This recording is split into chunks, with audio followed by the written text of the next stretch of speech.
हाँ, अब हम करेंगे रे ऑप्टिक्स के most probable questions, MPQ questions. बहुत इंपॉर्टेंट हैं, ये बिल्कुल रिसेंट ईयर्स के क्वेश्चन है, NTA द्वारा रिलीज किए गए क्वेश्चंस हैं, इनको बहुत ध्यान से कीजिए। और जो ड्रॉपर्स हैं जिनके बेसिक्स अच्छे हैं वो पॉज करके पहले खुद ट्राई कीजिएगा, फिर सॉल्यूशन देखिएगा। चलिए स्टार्ट कर रहे हैं। बहुत इंपॉर्टेंट टॉपिक रे ऑप्टिक्स का वेरी फर्स्ट क्वेश्चन। दो प्लेन मिरर है, M1 और M2 फिगर में दिखाई दे रहा होगा, राइट एंगल पे रखे हुए हैं वो भी दिखाई दे रहा होगा। एक पॉइंट सोर्स है P, वो M1 मिरर से A के डिस्टेंस पर है और M2 मिरर से 2A के डिस्टेंस पर है। तो जो इमेजेस फॉर्म होंगी उनके बीच का शॉर्टेस्ट डिस्टेंस निकालना है। ये बिल्कुल लेटेस्ट क्वेश्चंस हैं जो NTA ने या तो रिलीज किए हैं या एग्जाम्स में पूछे हैं। तो हमें क्या निकालना है, इमेजेस के बीच का शॉर्टेस्ट डिस्टेंस। क्लियर है? पेन चेंज करता हूं। तो जैसे ये मिरर M1 की बात करूं तो ये A के डिस्टेंस पे है, तो ये A के डिस्टेंस पे इमेज बना देगा I1, ये A के ही डिस्टेंस पे इमेज बना देगा I1। क्लियर है? इसी तरह मिरर M2 से क्या है, 2A के डिस्टेंस पे ऑब्जेक्ट है, तो मिरर M2 क्या करेगा, 2A के डिस्टेंस पे इमेज बना देगा I2। यहां से यहां तक का डिस्टेंस 2A हो जाएगा। तो पहली इमेज, पहला मिरर पहली इमेज बनाएगा कितने डिस्टेंस पे, अगर A के डिस्टेंस पे ऑब्जेक्ट है तो A के ही डिस्टेंस पे इमेज बनेगी। और दूसरा मिरर कहाँ इमेज बनाएगा, यहाँ पर, अगर 2A के डिस्टेंस पे ऑब्जेक्ट है तो 2A के डिस्टेंस पर ही इमेज बनेगी। दिख रहा है? अब मुझे इस इमेज और इस इमेज के बीच का शॉर्टेस्ट डिस्टेंस निकालना है। बिल्कुल ओरल सवाल हो चुका है, पाइथागोरस थ्योरम लगाइए, आंसर आएगा। मुझे ये वाला डिस्टेंस निकालना है, मुझे ये वाला डिस्टेंस निकालना है। तो ये पूरा हो गया दिख रहा हो तो 2A, और ये पूरा हो गया दिख रहा हो तो 4A। तो मुझे क्या करना है, जो दो इमेजेस फॉर्म हुई हैं उनके बीच का शॉर्टेस्ट डिस्टेंस निकालना है। जो दो इमेजेस फॉर्म हुई हैं उनके बीच का शॉर्टेस्ट डिस्टेंस निकालना है। तो शॉर्टेस्ट डिस्टेंस कितना आ जाएगा दिख रहा हो तो रूट के अंदर 2A। 2A कैसे आया दिख रहा है, ए ये 2A का स्क्वायर प्लस 4A का स्क्वायर। 4A कैसे आया, 2A का ये 2A ये 2A प्लस 2A 4A। बहुत ध्यान से, ये बिल्कुल लेटेस्ट क्वेश्चन से 100% जो कुछ आएगा इन्हीं में से आएगा या इसके जैसा आएगा। रूट में आ जाएगा 20A स्क्वायर, 20 को लिख दो 4 इंटू 5 और A स्क्वायर, 4 का रूट 2A स्क्वायर का रूट है और रूट 5 दिया हुआ है 2.3, रूट 5 हमें दिया हुआ है 2.3। तो आंसर आ गया दिख रहा हो तो 4.6 से, आंसर आ गया दिख रहा हो तो 4.6 से, आंसर आ गया 4.6 से। दो इमेजेस के बीच का शॉर्टेस्ट डिस्टेंस, इसे मैं ज्यादा रिवाइज नहीं करूंगा, पाइथागोरस थ्योरम में क्या बता दूं, ए ये तो टोटल लेंथ हो गई 2A, 2A ये तो टोटल लेंथ हो गई 4A। पाइथागोरस थ्योरम से हमने रिजल्ट निकाला तो आंसर आया 4.6 से, आंसर आया 4.6 से। क्लियर है? चलिए आगे बढ़ते हैं। दो प्लेन मिरर है, ये फिगर वाला है, फिगर बनाने में मुझे अच्छी फिगर नहीं बना पाता हूं मैं, ध्यान से कीजिए। दो प्लेन मिरर हैं, तो फर्स्ट मिरर पे हमें रेड को डालना है, तो रिफ्लेक्शन के बाद वो क्या हो जाएगी, सेकंड मिरर के पैरेलल हो जाएगी, और सेकंड मिरर से रिफ्लेक्शन के बाद वो फर्स्ट मिरर के पैरेलल हो जाएगी। तो दोनों मिरर्स के बीच का एंगल निकालना है। बहुत ध्यान से, ये प्लेन 9-10 क्लास में जो आप ज्योमेट्री पढ़ते हो उससे होते हैं क्वेश्चन से। ये दो मिरर हैं, ये मैंने नॉर्मल ड्रॉ किया, ये मैंने रे को डाला पहले मिरर पे, इस मिरर को मैं कह रहा हूं M1, इस मिरर को मैं कह रहा हूं M2। ठीक है? तो ये क्या करेगा, लाइट को रिफ्लेक्ट कर देगा, और थोड़ा नॉर्मल कैसा बनेगा इस मिरर का, ऐसा है ना, और इसकी स्लोप कम कीजिए थोड़ा, ये दो मिरर्स हैं,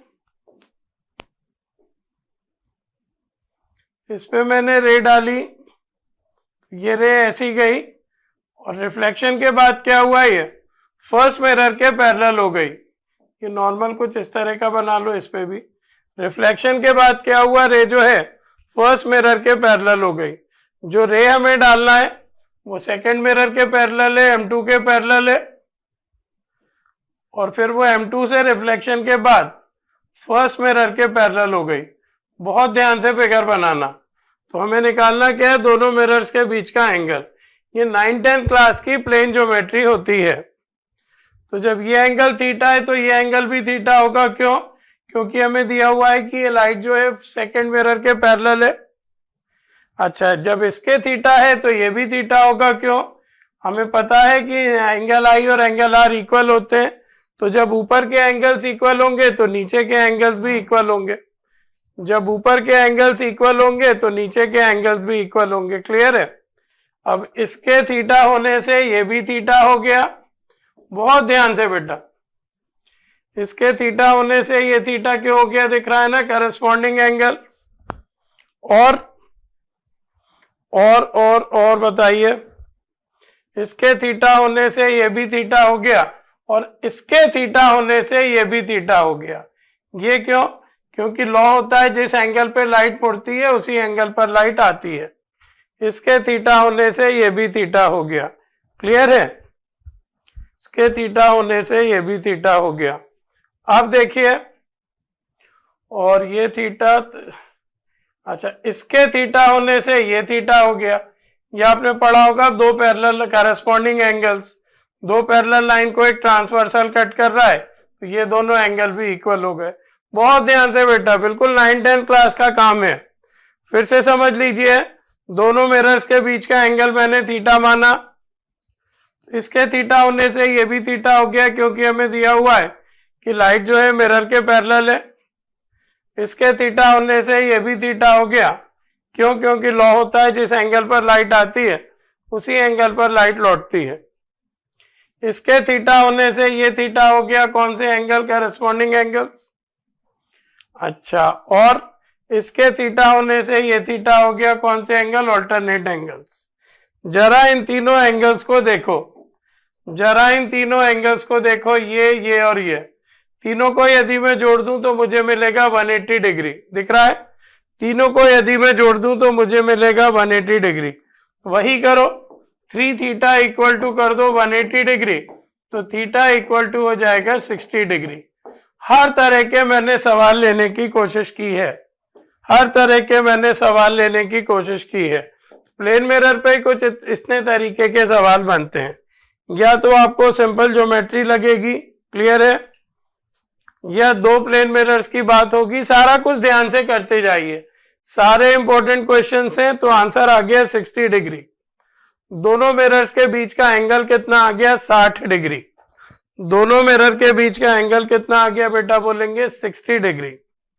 नेक्स्ट कीजिए, बहुत ध्यान से, सब लेटेस्ट क्वेश्चंस हैं।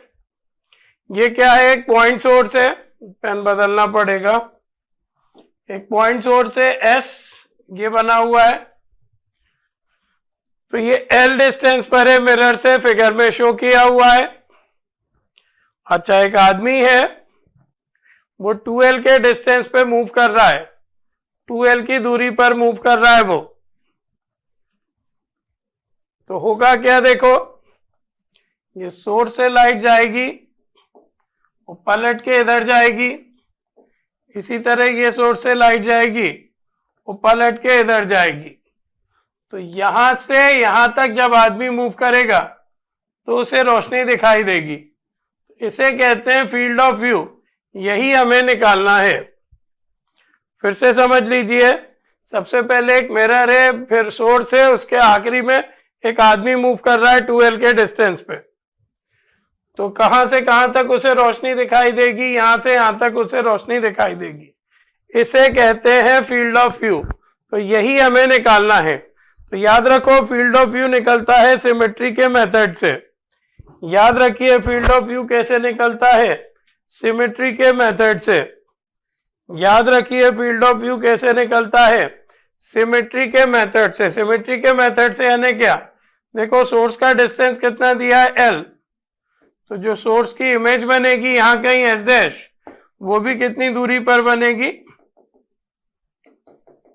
L के डिस्टेंस पे बनेगी। जब सोर्स का डिस्टेंस है मिरर से L, तो जो सोर्स की इमेज है वो भी कितने डिस्टेंस पे बनेगी बेटा, बोलेंगे L के डिस्टेंस पे बनेगी।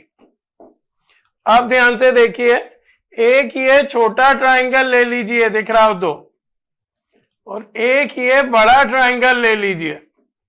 नाम दूं, ये S, ये M नाम दे दो, ये N, ये A, ये B। एक ट्रायंगल बन रहा है S डैश MN और एक बन रहा है S डैश AB।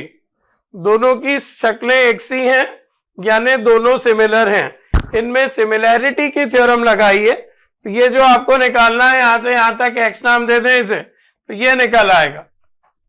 किस किस ट्रायंगल में दिख रहा हो तो, ट्रायंगल S डैश MN ये सिमिलर है किसके, ट्रायंगल S डैश AB के।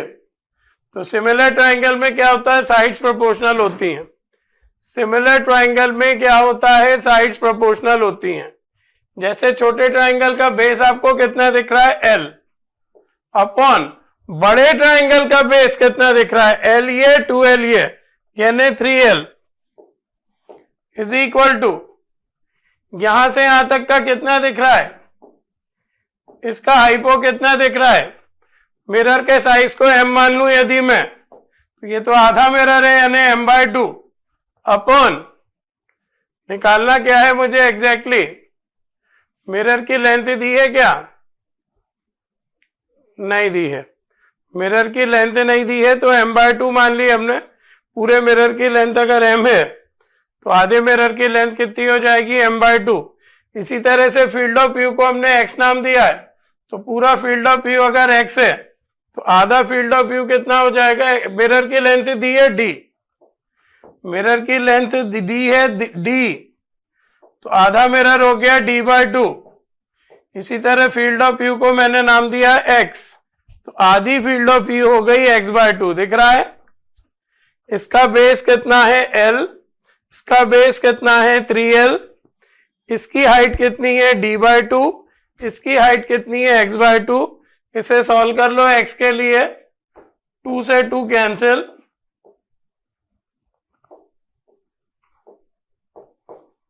2 से 2 कैंसिल, लेंथ से length cancel, x is equal to आ गया 3D। बहुत इंपॉर्टेंट क्वेश्चन, ध्यान से देखिए। हर वो क्वेश्चन में ले रहा हूं जो इसके एग्जाम में पूछने के चांस हैं। आंसर आ गया x इक्वल टू 3D।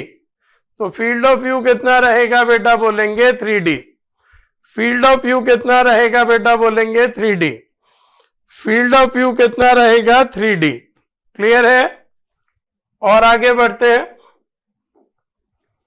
अगला क्या है, एक ऑब्जेक्ट है, उसे सेंटर ऑफ कर्वेचर के पीछे रखा गया। एक ऑब्जेक्ट है, उसे सेंटर ऑफ कर्वेचर के पीछे रखा गया। कितने डिस्टेंस पे, d1 डिस्टेंस लेना है। कहां से, सेंटर ऑफ कर्वेचर से लेना है। d1 डिस्टेंस लेना है, कहां से लेना है, सेंटर ऑफ कर्वेचर से। तो उसकी इमेज फॉर्म हो गई कितने डिस्टेंस पे, थोड़ा सा टफ सवाल है, ध्यान से। d2 डिस्टेंस पे फॉर्म हो गई सेंटर ऑफ कर्वेचर से। तो हमें रेडियस ऑफ कर्वेचर बताना है इस मिरर का। एक ऑब्जेक्ट को हमने रखा है कॉनकेव मिरर के सामने, सी के पीछे। फिगर बनाइए पहले, तो मैंने फिगर बनाइए, फिगर का ही काम है। ये ऑब्जेक्ट रखा है, सेंटर ऑफ कर्वेचर के पीछे रखा है। तो एक ये पैरेलल रे गई, ये कहां से जाएगी, फोकस से, और एक रे जिस रास्ते गई है उसी रास्ते लौट आएगी। ऐसी कौन सी रे होती है जो सेंटर ऑफ कर्वेचर से जाए, तो यहां कहीं इमेज फॉर्म हो जाती है। अच्छा, ऑब्जेक्ट और इमेज का डिस्टेंस जो है सेंटर ऑफ कर्वेचर से नापा गया है। ऑब्जेक्ट का डिस्टेंस सेंटर ऑफ कर्वेचर से दिया है d1 और इमेज का डिस्टेंस सेंटर ऑफ कर्वेचर से दिया है d2। ऑब्जेक्ट का डिस्टेंस सेंटर ऑफ कर्वेचर से दिया है d1 और इमेज का डिस्टेंस सेंटर ऑफ कर्वेचर से दिया है d2। ये फोकस और पोल के बीच का डिस्टेंस क्या कहलाता है? F, small F. और सेंटर और पोल के बीच का डिस्टेंस क्या कहलाता है? 2f। यानी यहां से यहां तक का डिस्टेंस भी कितना हो गया? f। सेंटर और फोकस के बीच का डिस्टेंस क्या होता है? f। कुल मिला के ये कि इसमें कोई भी डिस्टेंस पोल से नहीं नापा गया है, बल्कि सेंटर ऑफ कर्वेचर से नापा गया है। अगर डिस्टेंस फोकस से नापे गए होते तो हम न्यूटन्स फॉर्मूला लगा देते, F1 F2 equal to x1 x2। वैसे तो न्यूटन्स फॉर्मूला लेंस के लिए होता है, लेकिन मिरर में भी इसे अप्लाई कर सकते हैं। लेकिन शर्त क्या है? डिस्टेंस हमें फोकस से पता होना चाहिए।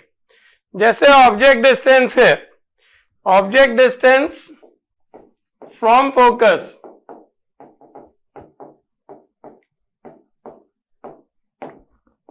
इसको कहा जाता है x1।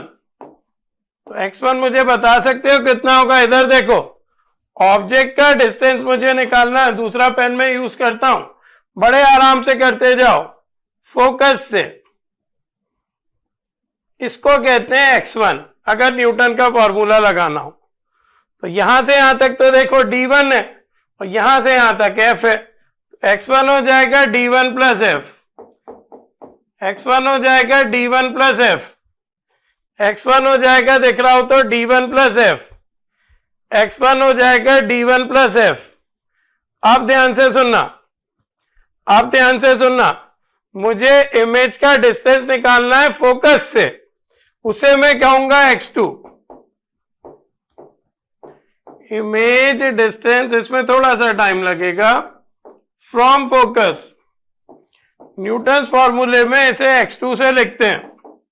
इमेज का डिस्टेंस फोकस से अगर आपको पता हो तो इस डिस्टेंस को x2 से लिखते हैं। इमेज का डिस्टेंस अगर आपको फोकस से पता हो तो इस डिस्टेंस को x2 से लिखते हैं। इमेज का डिस्टेंस अगर आपको फोकस से पता हो तो इस डिस्टेंस को x2 से लिखते हैं।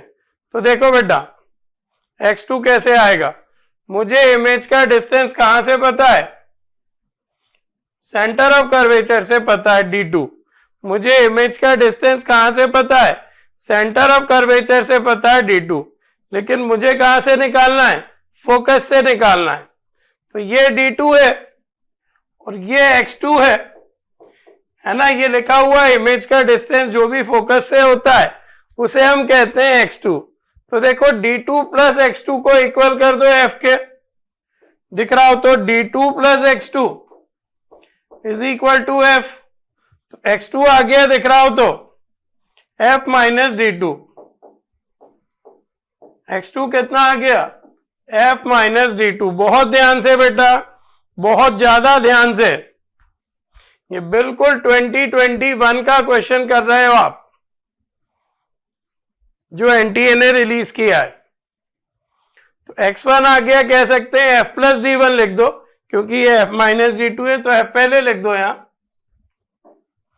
ये है f प्लस d1 और इमेज का डिस्टेंस फोकस से आ गया f माइनस d2। फिर से देख लीजिए, अब फॉर्मूला लगा दीजिए न्यूटन्स फॉर्मूला, F1 F2 बराबर x1 x2। अब इसमें दो फोकस तो होते नहीं है, तो F1 की जगह भी f लिखो, F2 की जगह भी f लिखो, x1 की जगह लिखो f प्लस d1 और x2 की जगह f minus d2। f plus d1 f minus d2। Clear है? ब्रैकेट ओपन करो तो ये हो गया f स्क्वायर बराबर f square minus f d2 plus f d1 minus d1 d2। तो f स्क्वायर से f स्क्वायर कैंसिल हो गया, इसको इधर ले आओ, इन दोनों से f कॉमन ले लो, ब्रैकेट में d1 minus d2 is equal to d1 d2। f is equal to हो गया, दिख रहा हो तो d1 d2 upon d1 minus d2। f is equal to हो गया, क्या हो गया बेटा बोलेंगे? d1 d2 upon d1 minus d2। f is equal to क्या हो गया? d1 d2 upon d1 minus d2। लेकिन मुझे तो रेडियस ऑफ कर्वेचर निकालना है, इस पे टिक मत कर देना, सवाल बहुत घुमाया जाता है। मुझे रेडियस ऑफ कर्वेचर निकालना है, यानी इसका डबल कर दो। मुझे r निकालना है, r क्या होता है? 2f। तो 2d1 d2 upon d1 minus d2। 2d1 d2 upon, बहुत इंपॉर्टेंट क्वेश्चन चल रहे हैं, d1 माइनस d2, तो 2d1 d2 upon d1 minus d2। सिर्फ इतने क्वेश्चंस करके आप एग्जाम के लिए जा सकते हैं। क्रैश कोर्स का पूरा रिवीजन कर लीजिए, जो टॉपिक्स मैंने बताए, 100% इसका कंसेप्ट कोई भी क्वेश्चन का इधर से उधर नहीं जाएगा। ये जो आपकी शीट्स है ये बहुत मेहनत से तैयार की गई हैं कि हर कंसेप्ट इसमें आ जाए। तो आंसर आ गया बी, आंसर आ गया बी, आंसर आ गया बी। नेक्स्ट, अब सारे ही न्यूमेरिकल नहीं रिलीज करता एनटीए, कुछ ऐसा भी क्वेश्चन है, एक शॉर्ट ऑब्जेक्ट है, इसकी हाइट दी है 100 सेंटीमीटर और किसी मिरर के सामने रखा है, उसकी फोकल लेंथ का मैग्नीट्यूड दिया है 40 सेंटीमीटर। तो हमें नहीं पता कि मिरर कॉन्वेक्स है कि कॉनकेव है। अगर पॉजिटिव 40 दिया होता तो कॉन्वेक्स होता, नेगेटिव 40 दिया होता तो कॉनकेव होता। अब इनने मॉड लगा दिया है। अच्छा, जो हाइट ऑफ इमेज है वो 25 सेंटीमीटर के बन रही है, मतलब छोटी इमेज बन रही है, और साथ में same orientation of the object, यानी छोटी और सीधी इमेज बन रही है, छोटी और सीधी इमेज बन रही है, छोटी और सीधी इमेज। अब सोचो छोटी और सीधी इमेज कौन बना सकता है? कॉनकेव मिरर अगर होगा तो छोटी इमेज तो बना सकता है, नो डाउट, लेकिन उल्टी कर देगा फिर वो। छोटी और सीधी इमेज कौन बनाता है? कॉन्वेक्स मिरर बनाता है। छोटी और सीधी इमेज कौन बना सकता है? Convex mirror. सारा कुछ क्वेश्चन में दिया है। छोटी और सीधी इमेज कौन बना सकता है? Convex mirror. वो कॉन्वेक्स मिरर जो भी इमेज बनाता है वो वर्चुअल होती है, इरेक्ट होती है, डिमिनिश्ड होती है। कॉन्वेक्स मिरर जो भी इमेज बनाता है, कॉन्वेक्स मिरर की कैरेक्टरिस्टिक होती है कि वो कैसी इमेज बनाता है, वर्चुअल, इरेक्ट और डिमिनिश्ड। तो कौन सा आंसर आएगा? इमेज इज रियल कट गया, और ये कट गया क्योंकि इसमें रियल इमेज दी है, ये कट गया क्योंकि इसमें कॉनकेव मिरर दिया है, रियल कट गया क्योंकि इसमें रियल इमेज नहीं बननी है, वर्चुअल इमेज बनना है। ए ऑप्शन आ गया।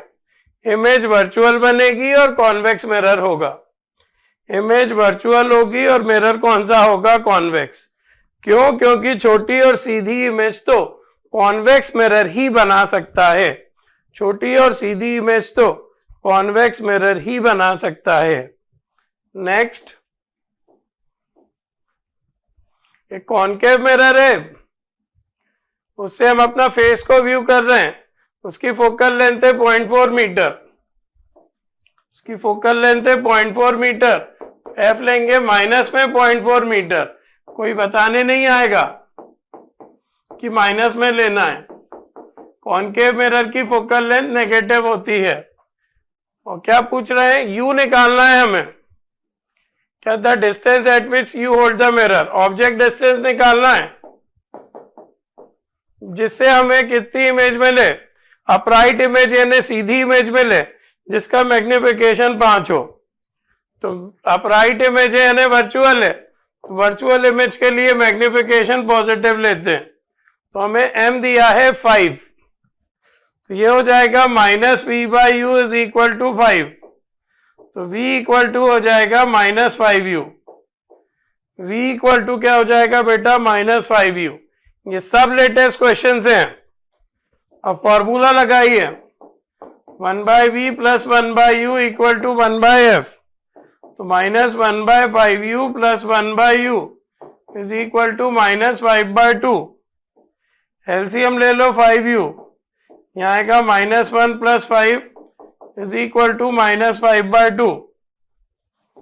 कितना आ गया ये? 4/5u बराबर माइनस 5/2। तो u निकालना है माइनस 8/25, तो माइनस 3, माइनस में 0.3 आ रहा है करीब। 0.3 क्या मीटर में है? तो मीटर, क्योंकि मैंने फोकल लेंथ मीटर में ली है तो u भी किस में आएगा? मीटर में। c, नेगेटिव साइन केवल क्या बताता है कि ऑब्जेक्ट सामने रखा है। u हमेशा नेगेटिव में ही आना चाहिए। अगर u पॉजिटिव आ जाए समझ जाओ सवाल गलत कर दिया है। तो u कितना आ गया, माइनस में 0.32 मीटर। कैसे आ गया देख लीजिए। वर्चुअल इमेज के लिए मैग्निफिकेशन पॉजिटिव होता है, कॉनकेव लेंस की कॉनकेव मिरर की फोकल लेंथ नेगेटिव होती है। सारा कुछ आपको याद होना चाहिए, सारा कुछ आपको याद होना चाहिए। क्लियर है? नेक्स्ट, अगला पढ़िए। एक शेविंग मिरर डिजाइन करना है जिसमें हम फेस कहां रखेंगे, 10 सेंटीमीटर पे। तो u आ गया -10। शेविंग मिरर क्या करता है, जो ऑब्जेक्ट पास रहता है उसकी वर्चुअल इमेज बना देता है पीछे, इस तरह की। अच्छा, जो इमेज बनी है वो ऑब्जेक्ट से 25 सेंटीमीटर पर बनी है। ऑब्जेक्ट से जो इमेज बनी है दिया हुआ है, पढ़िए। And views the magnified image of the face, यानी हम अपने फेस की इमेज देख रहे हैं 25 सेंटीमीटर की दूरी पर। ये हमारी आंख है और हमें अपनी इमेज दिख रही है 25 सेंटीमीटर की दूरी पर। तो इमेज का डिस्टेंस तो मिरर से नापेंगे। तो ये v है और ये 10 है। तो मुझे बताओ v कैसे निकलेगा। एक तरह से हमें v + 10 दिया है 25, दिख रहा हो तो v आ जाएगा 15 सेंटीमीटर पॉजिटिव। v 15 कैसे आ गया, ध्यान से देखो। एक ऑब्जेक्ट है 10 सेंटीमीटर पर और उससे इमेज बन रही है, ऑब्जेक्ट से डिस्टेंस है 25, तो v आ गया 15 और क्योंकि पीछे बन रही है तो पॉजिटिव। अब क्या दिक्कत है, रेडियस ऑफ कर्वेचर निकालना है। पहले फोकल लेंथ निकालो, उसका डबल कर देना तो रेडियस ऑफ कर्वेचर आ जाएगा। पहले फोकल लेंथ निकालो, उसका डबल कर देना तो रेडियस ऑफ कर्वेचर आ जाएगा। पहले फोकल लेंथ निकालो 1/v + 1/u = 1/f। तो 1/15 - 1/10 = 1/f। एलसीएम ले लो 30, 2 - 3 = 1/f। f आ गया -30 सेंटीमीटर। तो हमें तो रेडियस ऑफ कर्वेचर निकालना है, तो 2f, तो -60 सेंटीमीटर। तो आंसर आ गया सी। आंसर आ गया सी। नेगेटिव साइन क्या बता रहा है कि कॉनकेव मिरर की बात हो रही है। नेगेटिव साइन क्या बता रहा है, साइन कन्वेंशन बहुत अच्छे से याद होना चाहिए, बहुत अच्छे से मैंने बताए हैं, बहुत अच्छे से आपको याद होना चाहिए। रेडियस ऑफ कर्वेचर और फोकल लेंथ दोनों नेगेटिव आई। नेगेटिव क्यों आई, क्योंकि कॉनकेव मिरर की बात हो रही है। रेडियस ऑफ कर्वेचर और फोकल लेंथ दोनों नेगेटिव आई। नेगेटिव क्यों आई, क्योंकि कॉनकेव मिरर की बात हो रही है। क्लियर है? अगला क्या है, ये एनसीईआरटी का वेरी फर्स्ट क्वेश्चन है। बुक खोलोगे सबसे पहले आपको ये सॉल्व एग्जांपल में ये क्वेश्चन मिलेगा। ये एनसीईआरटी की बुक का पहला क्वेश्चन है। ध्यान रखिएगा, एनसीईआरटी में प्लेन मिरर बहुत शॉर्ट में दिया है, स्फेरिकल मिरर से उन्हें गाड़ी आगे बढ़ाई है। तो स्फेरिकल मिरर में पहला क्वेश्चन एनसीईआरटी का ये है, बहुत ध्यान से। एक कार है, उसमें कॉन्वेक्स लेंस लगा हुआ है, फोकल लेंथ है 20 सेंटीमीटर। पॉजिटिव लूं कि नेगेटिव, पॉजिटिव लूंगा क्योंकि कॉन्वेक्स मिरर है। अच्छा, सेकंड कार उससे 2.8 मीटर पीछे है। ये यू दे दिया है आपको माइनस में 2.8 मीटर, इसे सेंटीमीटर में बदल लो तो माइनस में 280 सेंटीमीटर, माइनस में 280 सेंटीमीटर। तो मुझे एफ और यू पता है, इसकी मदद से वी निकाल लो कि उसकी इमेज कहां बनेगी। फोकल लेंथ है 20, दिख रहा है, फोकल लेंथ है 20, ऑब्जेक्ट डिस्टेंस है -280, इमेज डिस्टेंस निकाल लो। कौन सा फॉर्मूला, 1/v + 1/u = 1/f। तो 1/v - 1/280 = 1/20। तो 1/v = 1/20 + 1/280। एलसीएम ले लो 280, तो ये 20 × 1 = 20, बचा 8, 14 बचा +1। एक तरह से v आ गया 280/15 सेंटीमीटर। तो मुझे v और u पता था, सॉरी f और u पता था, तो मैंने v निकाल लिया। अब क्या क्वेश्चन है, वो जो पीछे वाली कार है वो 15 मीटर पर सेकेंड से आ रही है, रिलेटिव स्पीड से। जो सेकंड कार है वो फर्स्ट कार की तरफ आ रही है 15 मीटर पर सेकंड की स्पीड से, यानी बात यहाँ स्पीड या वेलोसिटी की होगी। फॉर्मूले मैंने नोट्स में आपको लिखवाए हैं। तो उसकी इमेज की स्पीड निकालना है। तो क्या फॉर्मूला लिखवाया स्फेरिकल मिरर का? v image minus v mirror equal to minus में v square by u square, v object minus v mirror. क्या फॉर्मूला है? V i minus v m equal to minus v square by u square, v o minus v m. ये सब आपको याद होना चाहिए। तो इमेज की स्पीड निकालना है, मिरर की स्पीड तो 0 है। v कितना है? 280 बाय 15, इसे 2 बार लिख दो। 280 by 15 into 280 by 15 upon u कितना है? u 280 है ना? तो 280 इंटू 280, और v ऑब्जेक्ट की स्पीड कितनी दी है? शायद 15, और मिरर की स्पीड तो कितनी है? 0। तो बस इसे vi के लिए सॉल्व कर लो। बहुत इंपॉर्टेंट क्वेश्चन, एनसीईआरटी का पहला क्वेश्चन, एनसीईआरटी का पहला क्वेश्चन। तो 280 से 280 कैंसिल, 280 से 280 कैंसिल, एक 15 से एक 15 कैंसिल।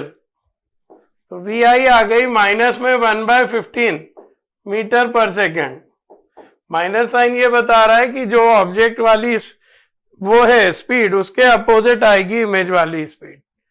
रिजल्ट देखते हैं। आंसर दिया है, आंसर में साइन तो नहीं यूज किया, 1/15 मीटर पर सेकेंड दिया है, तो इसी पर हम टिक करेंगे। तो आंसर आ गया बी, 1/15 मीटर पर सेकेंड।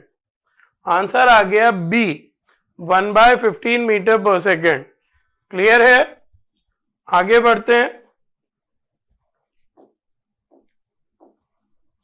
एक क्रिटिकल एंगल निकालना है, जबकि मीडियम की रिलेटिव परमिटिविटी यानी एप्सिलॉन आर दिया है 3, और रिलेटिव परमिएबिलिटी यानी म्यू आर दिया है 4/3।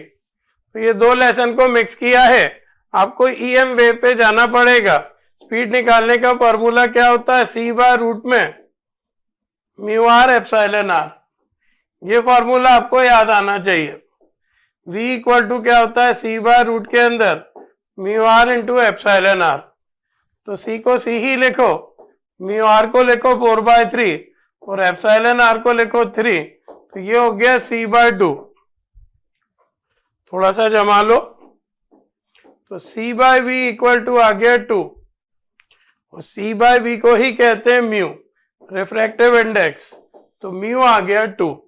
क्वेश्चन में मुझे क्या दिया था? ध्यान से देखो, रिलेटिव परमिटिविटी यानी एप्सिलॉन आर और रिलेटिव परमिएबिलिटी यानी म्यू आर। तो दोनों डाटा देख के ही मुझे समझ में आ गया कि कौन सा फॉर्मूला लगेगा। v इज इक्वल टू क्या होता है? c अपॉन रूट के अंदर म्यू आर एप्सिलॉन आर। थोड़ा सा अरेंज किया तो c/v आ गया 2, तो म्यू आ गया 2। अब बात करना है मुझे क्रिटिकल एंगल की। तो म्यू बराबर क्या होता है? 1/sin IC। म्यू बराबर क्या होता है? 1/sin IC। तो 2 बराबर क्या हो गया? 1/sin IC। तो sin IC बराबर हो गया 1/2। तो IC बराबर हो गया 30 डिग्री। क्रिटिकल एंगल आ गया 30 डिग्री। क्रिटिकल एंगल आ गया 30 डिग्री। बहुत ध्यान से, क्रिटिकल एंगल आ गया 30 डिग्री।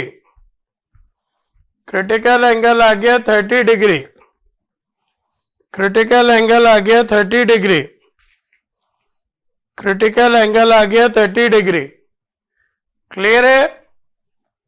आगे बढ़ते हैं। एक वेसल है, उसकी डेप्थ कितनी है? 2h। एक बर्तन है, उसमें पानी कितना भरा है? 2h गहराई तक। पूरी हाइट मुझे कितनी दी है? 2h। तो फिर हाफ फिल्ड, अच्छा आधा आधा भरा है। फिर पेन में चेंज कर रहा हूं, आधा पानी भरा है यानी h हाइट का, जिसका म्यू कितना दिया है? 2√2। और बचा हुआ आधा पानी जो है उसका म्यू कितना दिया हुआ है? √2। दो लिक्विड्स भरी हैं, दो लिक्विड्स भरी हैं। जो नीचे वाली लिक्विड है, नीचे ऊपर जो भी लिख रहे हो, उसका रिफ्रैक्टिव इंडेक्स है 2√2 और जो ऊपर वाली है उसका रिफ्रैक्टिव इंडेक्स है √2। तो मुझे निकालना है एपेरेंट डेप्थ, मुझे निकालना है एपेरेंट डेप्थ, मुझे निकालना है एपेरेंट डेप्थ। तो म्यू बराबर क्या होता है, real depth upon apparent depth. Mu बराबर क्या होता है, real depth upon apparent depth. क्या हो जाएगा, एपेरेंट डेप्थ बराबर क्या हो जाएगा, रियल डेप्थ अपॉन म्यू। तो रियल डेप्थ एक की कितनी है, h, और म्यू कितना है 2√2 प्लस, दिख रहा हो तो दूसरे की भी कितनी है, रियल डेप्थ h और रिफ्रैक्टिव इंडेक्स कितना है √2। दो बार फॉर्मूला लगा लिया, दोनों को ऐड कर दो। एपेरेंट डेप्थ क्या आ गया, रियल डेप्थ बाय म्यू। तो रियल डेप्थ एक की कितनी है, h, और म्यू कितना है 2√2, दूसरे की कितनी है, वो भी h है, और म्यू कितना है √2। सॉल्व करो इसे, एलसीएम आएगा 2√2, तो आ जाएगा h प्लस 2h, तो ये हो गया 3h बाय 2√2। तो एपेरेंट डेप्थ आ गई बेटा 3h बाय 2√2। आंसर देखिए 3h बाय 2√2 कोई नहीं दिया ये तो।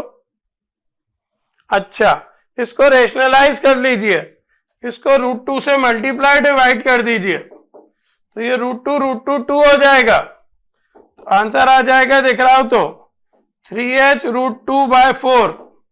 नीचे 4 कैसे, √2 इंटू √2 2 और एक 2 पहले ही है।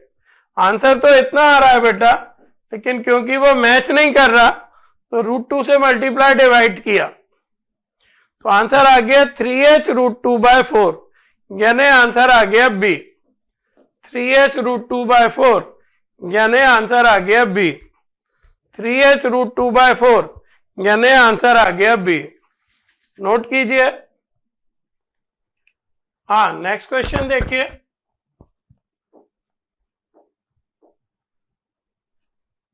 ये 40 के एंगल पर हमने लाइट को डाला। ये ऑप्टिकल फाइबर का क्वेश्चन है। ऑप्टिकल फाइबर की लेंथ कितनी दी है, 2 मीटर। यहां से यहां तक की लेंथ कितनी है, 2 मीटर है। डायमीटर है 20 माइक्रोमीटर। ये डायमीटर को यहां दिखा देता हूं 20 इंटू 10⁻⁻6 मीटर, ये डायमीटर है ऑप्टिकल फाइबर का। 40 के एंगल पे किया तो वही क्वेश्चन है, आप कर चुके होंगे कि लाइट जो है ऑप्टिकल फाइबर के बाहर निकल रही है, तो बाहर निकलने से पहले उसमें कितनी बार TIR होगा वो बताना है। बाहर निकलने से पहले कितनी बार TIR होगा वो बताना है। बाहर निकलने से पहले कितनी बार TIR होगा वो बताना है। क्लियर है? तो पहले यहां स्नेल का लॉ लगा दो इस पॉइंट पे। μ1 sin I is equal to μ2 sin R। तो μ1 कितना दिया है, एरो की तो 1 sin 40 इज इक्वल टू μ2 कितना दिया हुआ है, थोड़ा सा कैलकुलेशन है, डाटा सही नहीं दी है, sin θ2। एंगल R को किससे लिखा है, θ2 से लिखा है। तो sin 40 की वैल्यू दे रखी है 0.64 by 1.31 is equal to sin θ2 is equal to क्या हो गया, sin θ2 दिख रहा है।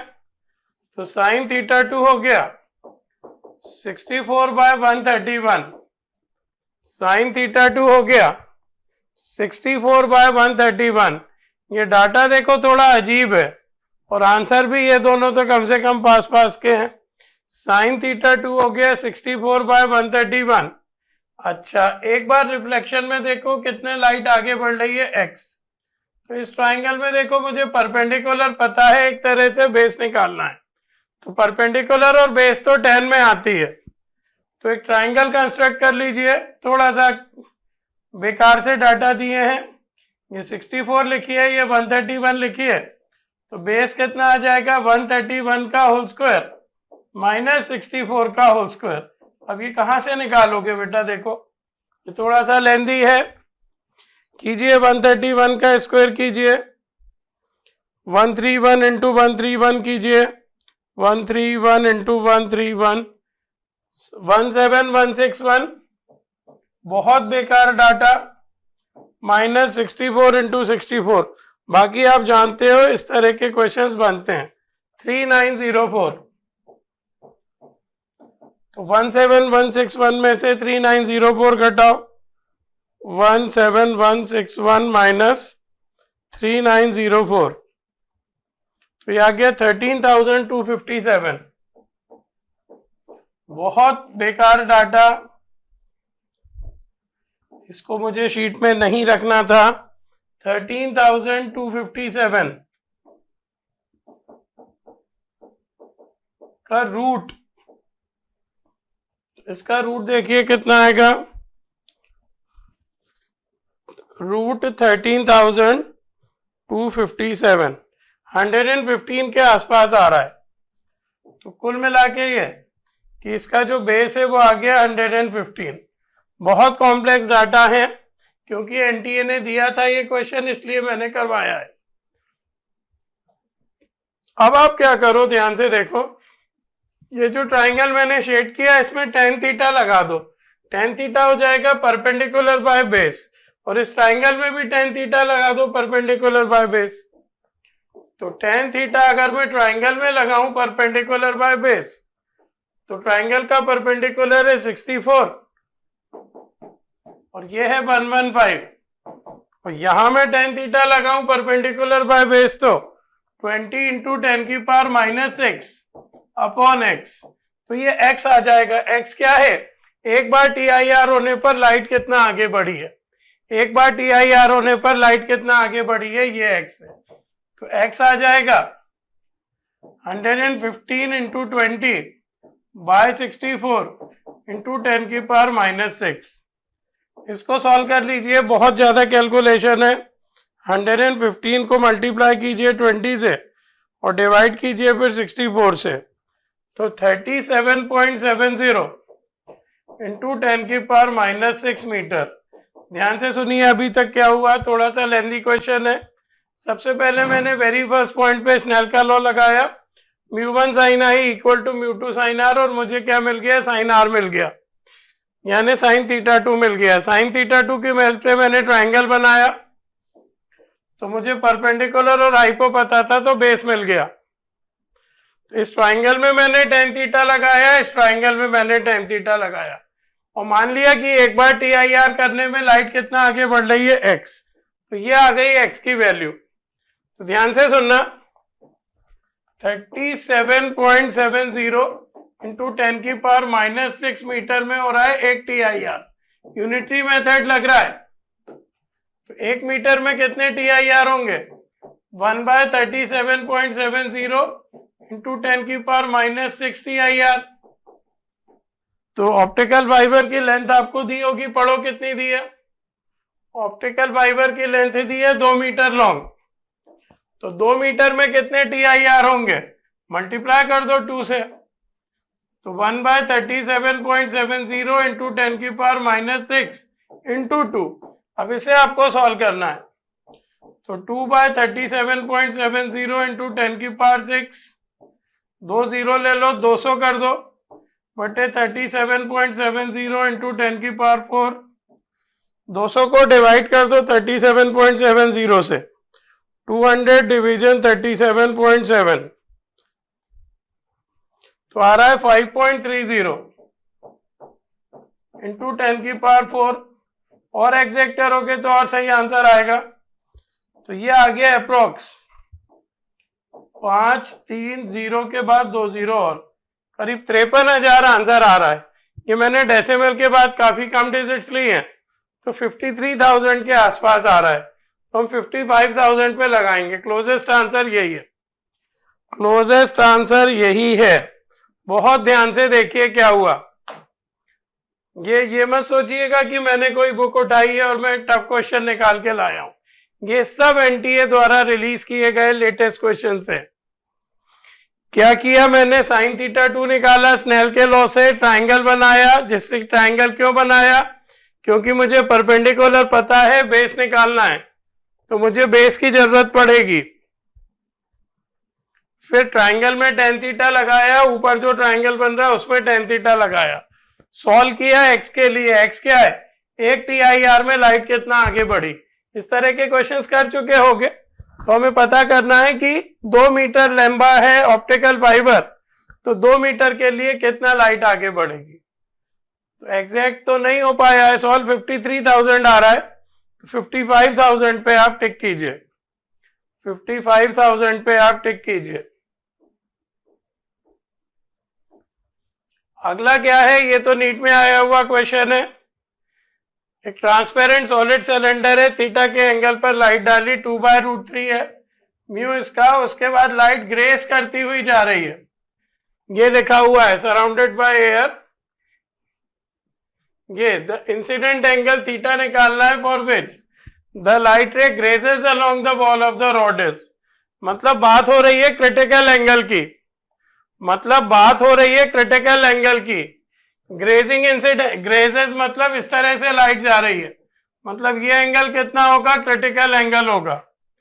क्या फॉर्मूला होता है क्रिटिकल एंगल का, साइन आईसी होता है 1/μ, तो हो जाएगा √3/2, तो आईसी हो जाएगा 60 डिग्री, क्रिटिकल एंगल है 60 डिग्री, तो ये वाला एंगल है 60 डिग्री, ये वाला, ये ऑलरेडी 90 है, तो ये 30 हो जाएगा।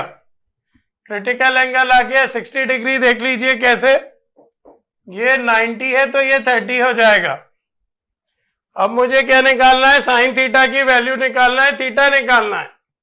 तो इस पर्टिकुलर पॉइंट पे स्नेल का लॉ लगा दो, μ1 sine i is equal to μ2 sine r. μ1 तो हवा है, एंगल को थीटा से लिखा है, μ2 कितना है 2/√3, और एंगल कितना इस तरफ का 30, इससे आएगा साइन थीटा की वैल्यू। वेरी फर्स्ट पॉइंट पे हमने क्या किया, स्नेल का लॉ लगा दिया। क्या होता है, μ1 sine i is equal to μ2 sine r, तो sine theta is equal to आ जाएगा 2/√3 और साइन 30 हो जाएगा हाफ, तो साइन थीटा आ गया 1/√3, तो थीटा आ गया साइन इनवर्स 1/√3, थीटा आ गया बेटा साइन इनवर्स 1/√3, साइन इनवर्स 1/√3 यानी डी, थीटा आ गया साइन इनवर्स 1/√3, साइन इनवर्स 1/√3 आ गया यानी डी आ गया, थीटा आ गया साइन इनवर्स 1/√3, यानी कि क्या आंसर आ गया बेटा, बोलेंगे डी। नेक्स्ट क्वेश्चन कीजिए, बहुत ध्यान से करो। पहले मैंने क्या किया, ये एंगल निकाला 60, ये 90, तो ये 30, फिर इस पॉइंट पे मैंने क्या किया, स्नेल का लॉ लगा दिया। अगला देखिए, पानी के अंदर एक बल्ब जलाया है हमने, किस हाइट पे है वो, 12 सेंटीमीटर की हाइट पे, किस हाइट पे है वो, 12 सेंटीमीटर की हाइट पे, और हमें रेडियस ऑफ द सर्कल निकालना है। ये जो सर्कल यहाँ फॉर्म हो रहा है इसका रेडियस निकालना है, ये भी बड़ा इंपॉर्टेंट कंसेप्ट है, तो इसको डायरेक्टली फॉर्मूला आपको बताया है, h/रूट के अंदर μ² - 1 होता है रेडियस ऑफ इल्यूमिनेटेड सर्कल का, ये आपको याद होना चाहिए। क्या फॉर्मूला होता है, r इज इक्वल टू h/रूट के अंदर μ² - 1, हाइट कितनी है 12, रूट के अंदर म्यू कितना है 4/3, तो स्क्वायर कितना हो जाएगा 16/9 - 1, तो ये 9 एलसीएम वाला ऊपर चला जाएगा, तो 3 हो जाएगा, अपॉन रूट के अंदर क्या बचेगा 16 - 9, तो ये हो गया 36/√7 सेंटीमीटर। ये डायरेक्ट फार्मूला आपको याद होना चाहिए रेडियस ऑफ इल्यूमिनेशन का, ये डायरेक्ट फार्मूला आपको याद होना चाहिए रेडियस ऑफ इल्यूमिनेशन का। r इज इक्वल टू क्या होता है, h/रूट के अंदर μ² - 1, r इज इक्वल टू क्या होता है बेटा, बोलेंगे h/रूट के अंदर μ² - 1, तो आंसर आ गया 36/√7 सेंटीमीटर, यानी डी। आंसर आ गया 36/√7 सेंटीमीटर, यानी कि डी। आंसर आ गया 36/√7 सेंटीमीटर, यानी कि डी। क्लियर है?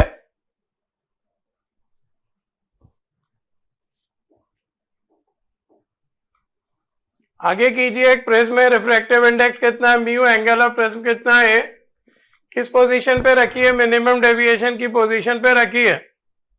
अच्छा, जो मिनिमम डेविएशन एंगल है वो भी ए है, यानी हमें डेल्टा एम जो है वो भी ए के इक्वल दिया है, तो इसे हमें सॉल्व करना है ए के लिए।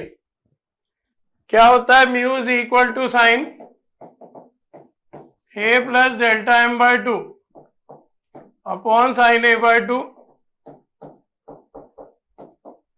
तो म्यू इज इक्वल टू क्या हो जाएगा, sine A plus delta M की जगह भी ए लिख दो by 2 upon sine A by 2।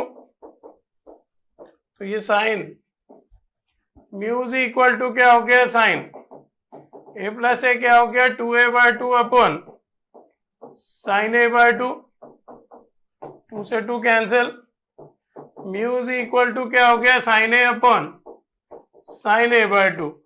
इसके बाद थोड़ी सी ट्रिग्नोमेट्री लगेगी, अगर आपको आती है तो बहुत अच्छा है, नहीं तो दिक्कत है। म्यू इज इक्वल टू क्या आ गया, sine A upon sine A by 2। अब इस साइन ए में हम फॉर्मूला लगाएंगे साइन थीटा का। साइन थीटा होता है 2 sine theta by 2 cos theta by 2। ये होता ही है बेटा, याद होना चाहिए आपको। साइन थीटा की जगह हम क्या लिख सकते हैं, 2 sine theta by 2 cos theta by 2। Sine theta की जगह हम क्या लिख सकते हैं, 2 sine theta by 2 cos theta by 2। तो साइन ए की जगह क्या लिख सकते हैं हम, 2 sign A by 2 cos A by 2 upon sine A by 2।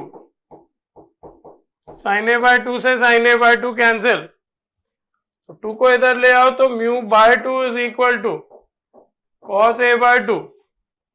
Cos को भी इधर ले आओ, क्या हो जाएगा, ए बाय 2 बराबर कॉस इनवर्स म्यू बाय 2।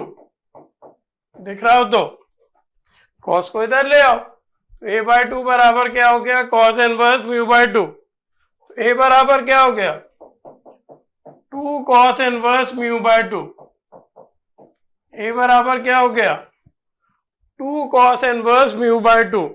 देखो क्या कोई आंसर है, फर्स्ट आंसर ये है, ए बराबर 2 cos inverse mu by 2।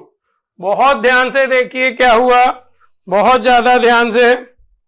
Mu equal to क्या होता है, sine A plus del m by 2 upon sine A by 2। हमें दिया है ए और डेल एम इक्वल है, तो म्यू इज इक्वल टू हो गया sine A plus A by 2 upon sine A by 2। तो म्यू इज इक्वल टू हो गया sine A upon sine A by 2। बस यहां आके गाड़ी फंसेगी। फिर आपको पता होना चाहिए साइन थीटा का formula, 2 sine theta by 2 cos theta by 2 कहां लगेगा, यहां। तो साइन ए की जगह क्या लिख दिया, 2 sign A by 2 cos A by 2 upon sine A by 2। Sign A by 2 से साइन ए बाय 2 कैंसिल, 2 को अपॉन में ले आओ, म्यू बाय 2 बराबर कॉस ए बाय 2। कॉस को इधर ले आओ तो ए बाय 2 बराबर कॉस इनवर्स म्यू बाय 2। ए बराबर हो गया 2 cos inverse mu by 2। Clear है। प्रिज्म चल रही है, प्रिज्म में ज्यादा क्वेश्चन आए नहीं है। अच्छा, ये आई डेल्टा ग्राफ अक्सर पूछ लिया जाता है। आई डेल्टा ग्राफ का नेचर आपको पता है, शुरू में हम आई बढ़ाते हैं तो डेल्टा कम होता है, एक स्थिति में आके डेल्टा सबसे कम होता है, उसके बाद भी आई बढ़ाते हैं तो डेल्टा बढ़ता है। जब डेल्टा सबसे कम होता है तब दो चीजें होती हैं, एंगल आई और एंगल ई इक्वल होती है और रिफ्रैक्टेड रे बेस के पैरेलल होती है। कुल मिला के ग्राफ आता है ऐसा, आई डेल्टा ग्राफ का नेचर। ये मैं क्यों करवा रहा हूं, क्योंकि ये बहुत पूछा गया है। पूरी थ्योरी मैंने आपको इसकी लिखवाई है, पूरी आपको याद करनी है। इसका आंसर आ गया ए, आई डेल्टा ग्राफ पूछा है, आपको पता होना चाहिए आई डेल्टा ग्राफ कैसा बनता है। अगला है वही मिनिमम डेविएशन की बात है। The angle of deviation through a prism is minimum. Minimum deviation पर क्या होता है आपको पता है,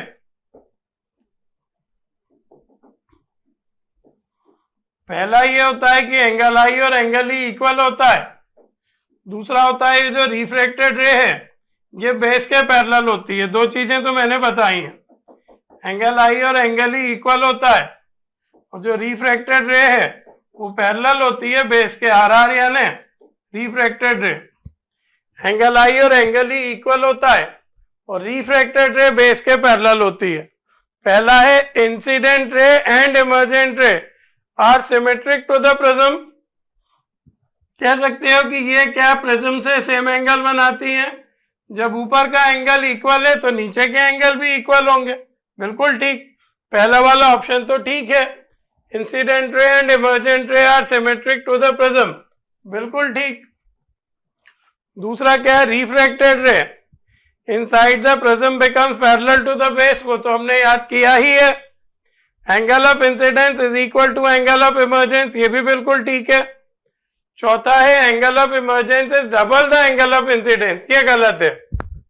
तो कुल मिला के ये कि शुरुआती तीन स्टेटमेंट सही हैं। इंसिडेंट रे और इमर्जेंट रे प्रिज्म के सिमेट्रिक रहेंगे, बिल्कुल ठीक, मतलब प्रिज्म से इक्वल एंगल बनाएंगे। जब ऊपर के एंगल इक्वल हैं तो नीचे के भी इक्वल होंगे।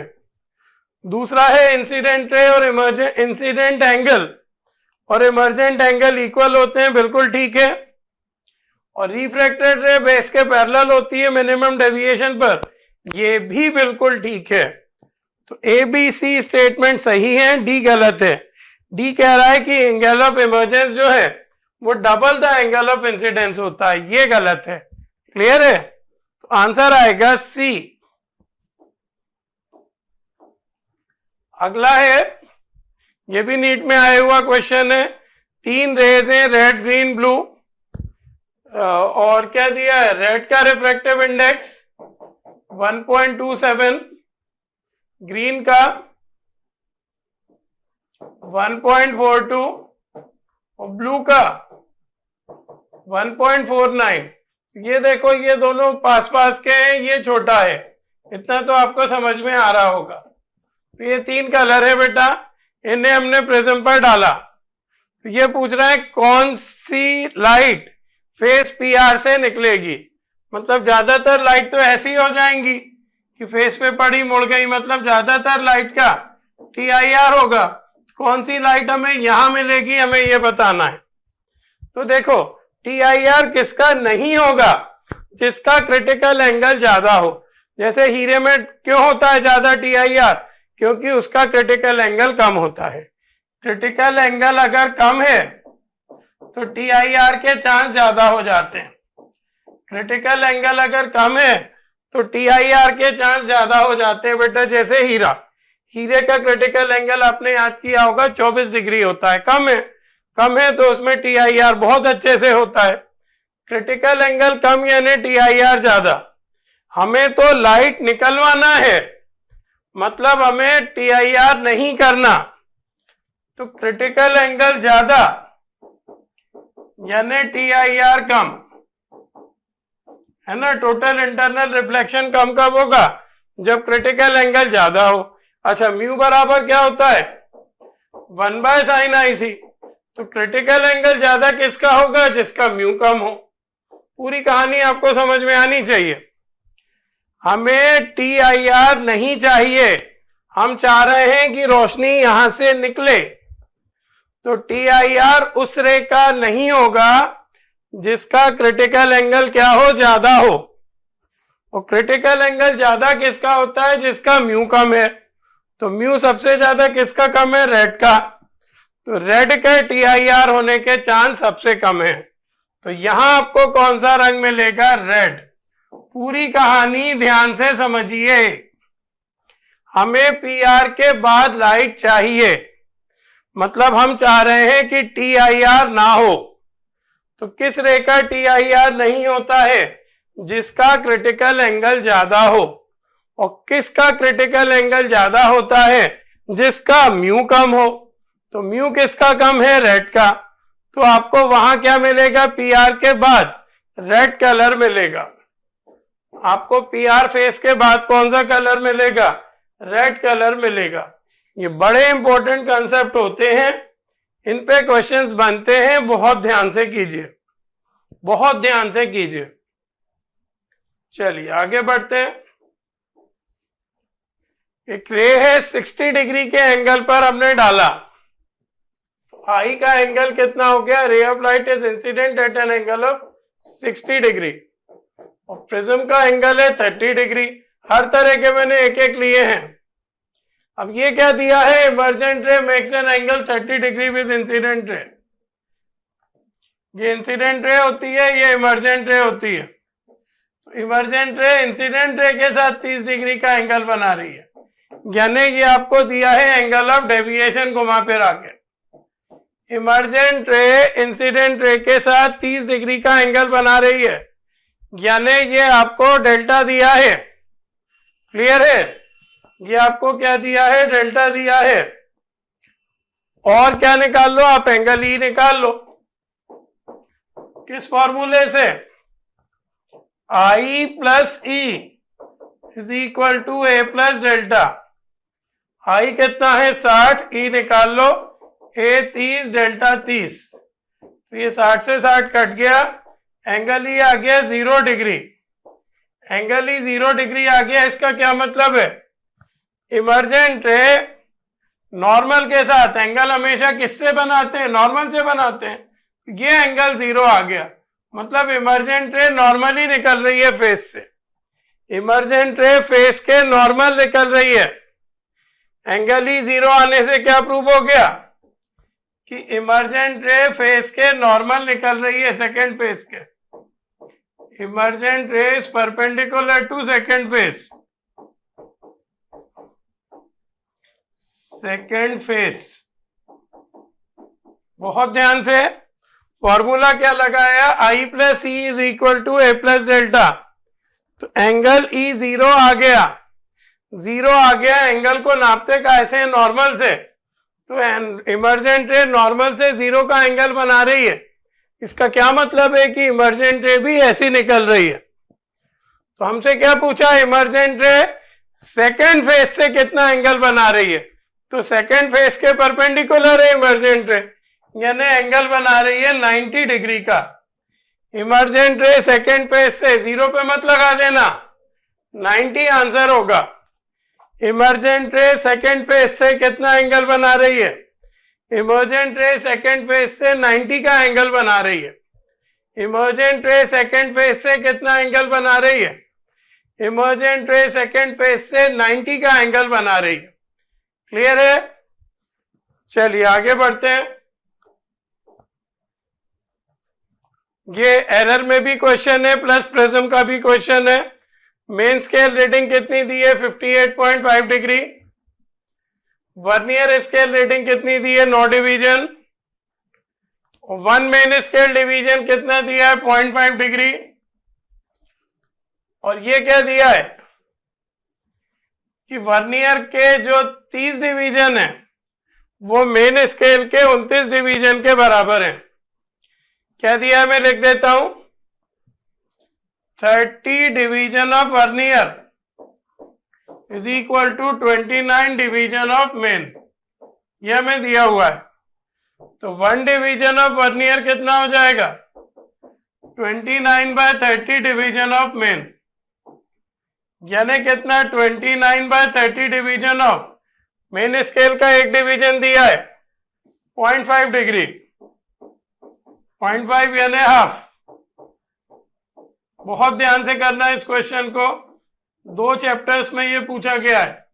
तो 29/60 डिग्री आ गया, क्योंकि मेन स्केल का 1 डिवीजन भी डिग्री में है। ये भी किस में आ गया? डिग्री में आ गया। ध्यान से देखो क्या दिया हुआ है हमें। वर्नियर स्केल के 30 डिवीजन मेन स्केल के 29 डिवीजन के इक्वल हैं। तो वर्नियर स्केल का एक डिवीजन किसके इक्वल होगा? 29/30 ऑफ मेन। तो 29/30 ऑफ मेन दिया 0.5, तो ये आ गया 29/30। तो एंगल ऑफ प्रिज्म निकालना है। तो किसी भी चीज की रीडिंग कैसे लेते हैं? Main scale reading. पूरा लिख देता हूं मैं, क्योंकि एरर बहुत पहले की थी हमने। Main scale reading plus coinciding vernier division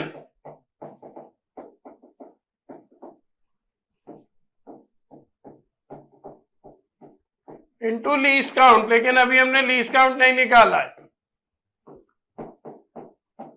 पहले पिछली स्लाइड में लीस्ट काउंट निकाल लो।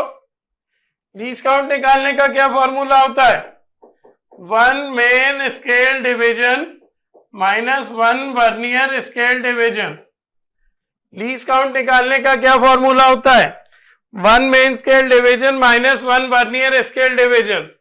तो मेन स्केल डिवीजन है 1/2, 0.5 यानी 1/2, और ये है 29/60। एलसीएम ले लो 60, 30 - 29, तो ये आ गया 1/60 डिग्री। लीस्ट काउंट कितना आ गया? 1/60 डिग्री। फर्स्ट काम हमने ये किया, 1 वर्नियर स्केल डिवीजन निकाला, और सेकंड काम हमने ये किया, लीस्ट काउंट निकाला। क्या फॉर्मूला होता है लीस्ट काउंट का? 1 main scale division -1 vernier scale division, तो 1/60 डिग्री। अब यहां रख दो, मेन स्केल रीडिंग है 58.5, कोइंसाइडिंग वर्नियर डिवीजन कितना है? 9, और लीस्ट काउंट कितना है? 1/60। तो ये आंसर है बेटा। तो 58.5 प्लस पॉइंट कितना हो जाएगा? 90, तो 0.15, तो जोड़ दो, कितना आ गया? 58.50 में 0.15 जोड़ोगे तो 5 ये 6 ये 58.65, 58.65 डिग्री, 58.65 डिग्री आएगी एंगल ऑफ प्रिज्म। बहुत इंपॉर्टेंट क्वेश्चन। आंसर्स देखें, दिया है? हाँ दिया है, 58.65 डिग्री। बहुत इंपॉर्टेंट क्वेश्चन, 58.65 डिग्री, बहुत इंपॉर्टेंट क्वेश्चन, ध्यान से देखिए। क्लियर है?